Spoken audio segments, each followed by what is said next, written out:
Assalamualaikum warahmatullahi wabarakatuhu। Welcome back to our channel and those are new, welcome to my channel. और अगर आप channel पर नए हैं, चैनल को अब तक सब्सक्राइब नहीं किया है तो जल्दी से सब्सक्राइब कर दीजिए एंड अपनी क्लास और सब्जेक्ट की प्लेलिस्ट ज़रूर चेक करिएगा। हमने जो है लास्ट वीडियो में हमदिया रुबाइयात जो 11th की फर्स्ट पोएम है उसका एक्सप्लेनेशन देखा था, उसकी तशरीह देखी थी। इस वीडियो में जो है हम उसके क्वेश्चन आंसर्स, जो टेक्सचुअल क्वेश्चन आंसर्स है वो देखने वाले हैं। सबसे पहले जो है एक जर्नल क्वेश्चन दिया है, रुबाई की तारीफ बयान कीजिए। तो मैंने इससे पहले के वीडियो में भी बताया था, 4 मिसरे और एक ख़ास बहरे वज़न के साथ अदा किए गए शायराना ख्याल को रुबाई कहते हैं। अब इसके आगे जो सवाल है वो आपको रुबाई के हिसाब से दी, यानी पहले जो है आपको ब्रैकेट में 1 लिखा हुआ है तो वो जो है रुबाई 1 पर बेस सवाल है, फिर रुबाई 2 पर बेस सवाल, इस तरीके से। तो सबसे पहले हम रुबाई नंबर 1 देखते हैं, उसमें है शजरी खाका मुकम्मल कीजिए। अब ये जो है काफ़ी कंफ्यूजिंग शजरी खाका था, प्लस इसमें कुछ भी जो है ऊपर लिखा हुआ नहीं था या कुछ भी जो है चीज़ें एक्स्ट्रा दी नहीं गई थी। फर्स्ट वाले के बारे में बोल रही हूँ। तो इसको जो है मैंने अपने हिसाब से जो है जितना मुझे सही लगा उस हिसाब से भरा है। तो अल्लाह ताला की सिफात अगर पहली रुबाई को देखें उसके बेस पर, तो अल्लाह जो है सबको देता है बेमिन्नत, बेसवाल, बेइस्तेकाक, यानी बिना मांगे, बिना सवाल किए, बिना हैसियत देखे जो है अल्लाह ताला सबको नवाजते हैं। और दूसरी जो है जर्नली अल्लाह की सिफात जो रुबाई में बताई गई, जैसे वो खल्लाक है यानी तख्लीक करने वाला है, बख्शने वाला है, नवाजने वाला है। फिर जो सेकंड वाला है वो काफ़ी सिंपल था, खल्लाक ए माहो यहाँ पे दिया हुआ था खल्लाक ए माहो माही है, तो ये जो हमने लिख दिया। और बख्शदे ताजो तख्ते शाही, क्योंकि सवाल सिर्फ रुबाई नंबर 1 पर बेस था, इसीलिए जो है थोड़ा सा आपको सिर्फ उसी बेस पर जवाब देना है। अगर जर्नली सवाल पूछता तो आप जो है पूरी जितनी भी 5 रुबाई है उसमें से मिलाकर लिखते। नेक्स्ट है जेल की सरगर्मियाँ हिदायत के मुताबिक मुकम्मल कीजिए। इसमें जो है रुबाई की रोशनी में अल्लाह की सिफात को वाज़ेह कीजिए। रुबाई की रोशनी में यानी रुबाई नंबर 1 में जो चीज़ें बताई गई सिर्फ वही। मिर्ज़ा सलामत अली दबीर की तहरीर करदा इस रुबाई में शायर ने खुदा को खल्लाक माह व माही और बख्शदे ताजो तख्त शाही जैसे अलकाब से खिताब किया, यानी अल्लाह ताला को जो है इन नामों से उन्हें पुकारा है। इस हमदिया रुबाई में शायर खुदा की तारीफ़ करते हुए कहता है कि फ़र्श से अर्श तक तमाम तर मखलूक़ात खुदा की तख्लीक करता है और हर एक को इज़्ज़त बख्शने का हक़ महज अल्लाह के हाथ में है। फिर नेक्स्ट है खुदा की जानिब से बेमिन्नत और बेसवाल और बेइस्तेहकाक मिलने वाली चंद नेमतों का जिक्र कीजिए। तो रुबाई की रोशनी में अगर देखें तो जिन नेमतों का जिक्र शायर ने किया है वो है इज़्ज़त, तख्त और ताज।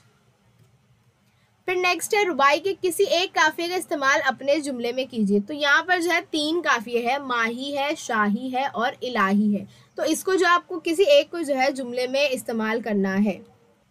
तो आप लिख सकते हैं कि जो है पुराने दौर में कहत साली के दौर में जो है बादशाह का शाही ख़जाना जो है मुकम्मल तौर से खाली हो जाता है, या कहत साली या किसी आफत के दौर में जो है बादशाह अपना शाही ख़जाना आम लोगों के लिए खोल देते हैं, या दूसरे पर भी जो आप बना सकते हैं।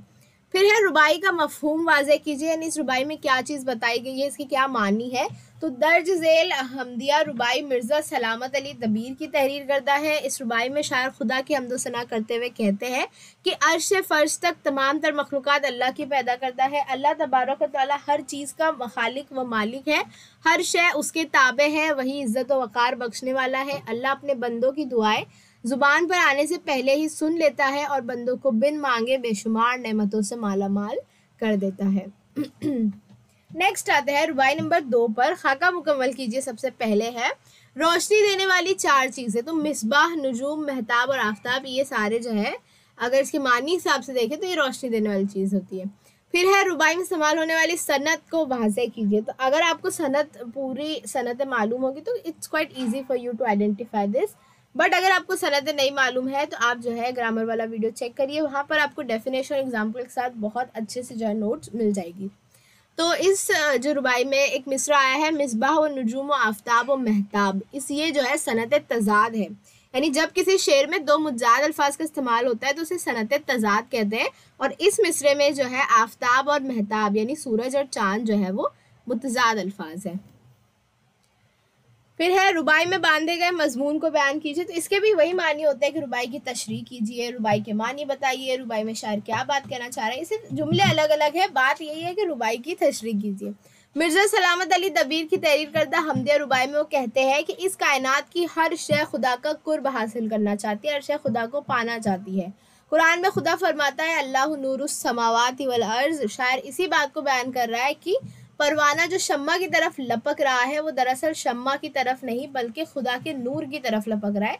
बस मामूली से चिराग की लौ से लेकर आफताब की दमकती रोशनी तक हर शय से खुदा की कुदरत जाहिर होती है। अब एक जो है मिसरा आया था, आलम में हर एक को तगोदो तेरी है, यानी हर इंसान जो है हर शय आलम की तुझ तक पहुंचना चाहती है। तो शायर इस मिसरे में कह रहे हैं कि इस कायनात की हर शय की तख्लीक का असल मकसद जो है उसके खालिक यानी अल्लाह ताला की ज़ात से मंसूब है और तमाम तर सरगर्मियाँ जो है अल्लाह ही के लिए होती है। यानी जो भी चीज़ें हम करते हैं, जो भी चीज़ें कुदरत में होती है वो सब जो है खुदा के लिए ही है। फिर आता है रुबाई नंबर 3 पर। इसमें भी सबसे पहले दिया हुआ एक खाका जिसमें आपको जो है रिलेटेड वर्ड्स दिख रहे हैं, जैसे कतरे को गौहर की आबरू देता है, कद सुरू गुल को रंगो बू देता है और इज्जत जो है, तो ये जो है इज्जत अगर आपको दिया हुआ है, काफ़ी लोगों ने चीज़ चेंज करवाई थी कि तशख़्ख़ुस दिया होगा और उसका आंसर होगा बेकार, बट अगर आपको इज्जत दिया हो तो उसमें जो है अल्लाह की दी हुई आप जो है लिख सकते हैं। और अगर आपका आंसर आपकी टीचर ने बेकार लिखा है तो ऊपर जो है तशख़्ख़ुस फिर चेंज कराएंगे। नेक्स्ट इज़ तशख़्ख़ुस और तसन्नो के मुरादी मफ़हूम तहरीर कीजिए। तो यहाँ पर जो है मुराद जो ली गई थी वो लिखना है, नहीं शायर का इस लफ्ज़ से जो है क्या इशारा है। तो इस रुबाई में शायर ने तशख़्ख़ुस के मुराद जो है शनाख्त और पहचान लिए है। इंसान दुनिया में अपना मकाम इज़्ज़त बनाने की हर तरह से कोशिश करता है, इसे ही शायर ने तशख़्ख़ुस कहा है। और बनाव सिंगार करके इंसान जो अपनी बनावट को निखारता है उसे तसन्नो कहा है। इज़्ज़त वही इज़्ज़त है जो तू देता है, इस मिसरे की वजाहत कीजिए। जैसा कुरान में कहा गया है व तो इज़्ज़ु मंतशा व तो ज़िल्लु मंतशा, शायर ने इस मिसरे में जो है इसी बात की वजाहत की है कि इंसान इस दुनिया में अपना मकाम मर्तबा और इज़्ज़त बनाने की हज़ार कोशिश करता है, मगर जब तक इस कोशिशों में खुदा की मर्ज़ी ना हो ये मुमकिन नहीं है। शायर कहते हैं कि इस दुनिया में जो इज़्ज़त और मर्तबा तू बख्शता है वही असल है और बाकी सब बेसूद है। बंदा जो खुद इज़्ज़त कमाता है उसमें पायदारी नहीं होती, यानी वो हमेशा नहीं रहती है, ठहरती नहीं है, जबकि अल्लाह की दी हुई इज़्ज़त जो है हमेशा कायम रहती है। रुबाई के मजमून को बयान कीजिए, यानी वही सेम चीज़ की रुबाई की तशरीह कीजिए। इस रुबाई में शायर ने वतुइज़्ज़ु मंतशा की बात के मुतालिक कहा है, मिर्ज़ा सलामत अली दबीर कहते हैं कि वो खुदावंद कुद्दूसी है जो इस दुनिया में हर एक को इज़्ज़त व वक़ार अता करते हैं। अल्लाह ताला पानी के मामूली से कतरे को मोती का दर्जा देने की ताकत रखता है, दरख्त को खूबसूरती और रंग अता करता है। और शायर कहते हैं कि इस दुनिया में इंसान बनाव सिंगार करके अपनी शख्सियत संवार कर दुनिया में नाम कमाना चाहता है, लेकिन वो सब बेसूद है, नहीं उसका कोई फ़ायदा नहीं है, क्योंकि असल इज़्ज़त तो वही है जो अल्लाह ताला देते हैं और वही इज़्ज़त है जो दुनिया व आखिरत में काम आएगी। फिर जो है और कुछ सवाल है, जैसे कतरे को गौहर की आबरू देता है, इस मिसरे की वजाहत कीजिए। तो इस मिसरे में क्या बताया है, पानी की बूंद से मोती बनने का मरहला बताया कि खुदा ताला की इस अनोखी कुदरत में पानी की एक बूंद जो खुदा के हुक्म से समुंदर के किसी सीप के मुंह में बंद हो जाती है और कई बरस बाद इसमें मौजूद पानी की बूंद मोती में तब्दील हो जाती है। इस पर शायर कहते हैं कि वो खुदा ताला ही है जो एक मामूली सी शय को बेहद कीमती बना सकता है और उसकी इज्जत में इजाफा कर सकता है। फिर एक शेर है, बेकार तशख़्ख़ुस है तसन्नो बेसूद, इज़्ज़त वही इज़्ज़त है जो तू देता है।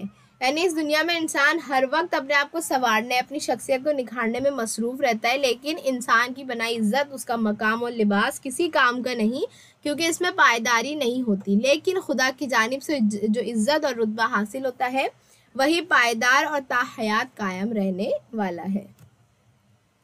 फिर आता है रुबाई नंबर 4 की तरफ। ज़ेल की सरगर्मियाँ हिदायत के मुताबिक अमल कीजिए। इसमें जो सवालात है, जैसे पहला है, सहराए अदम से खिज़्र आगाह नहीं, इसको जो है वाज़े करना है।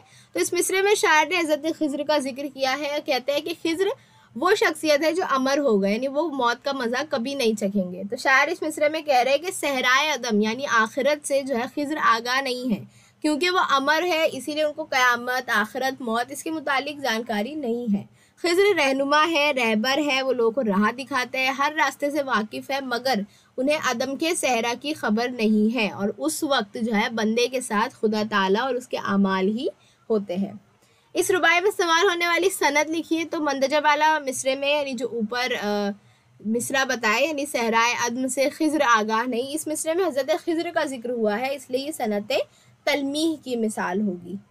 सनत तलमीह यानी जब भी किसी शेर में कोई दीनी, इस्लामी या मजहबी तारीख़ी तहकीकी बातें की जाती है, जिसे सनत तलमी कहते हैं। रुबाई का मरकज़ी ख्याल, शायर ने इस रुबाई में मौत और आखिरत के मुतालिक कहा है कि हज़रत खिज़्र जंगल बयाबा से मुतारिफ़ है, लेकिन वो भी अदम के सहरा के राज से महरूम है। जब इंसान को मौत आती है तो उसके साथ जुड़ी हर शय से उसका रिश्ता टूट जाता है, मगर खुदा ताला पैदाइश से मौत तक उसका साथ देता है और बंदे का खुदा का अटूट रिश्ता ज़ाहिर होता है। इंसान के गम में, खुशी में, मुसीबत में सिर्फ खुदा ही उसका साथ देता है। दरअसल शेर का मतलब बयान कीजिए। सेहत में, मर्ज में, रंज और राहत में दबीर, बंदे का कोई सिवाय अल्लाह नहीं।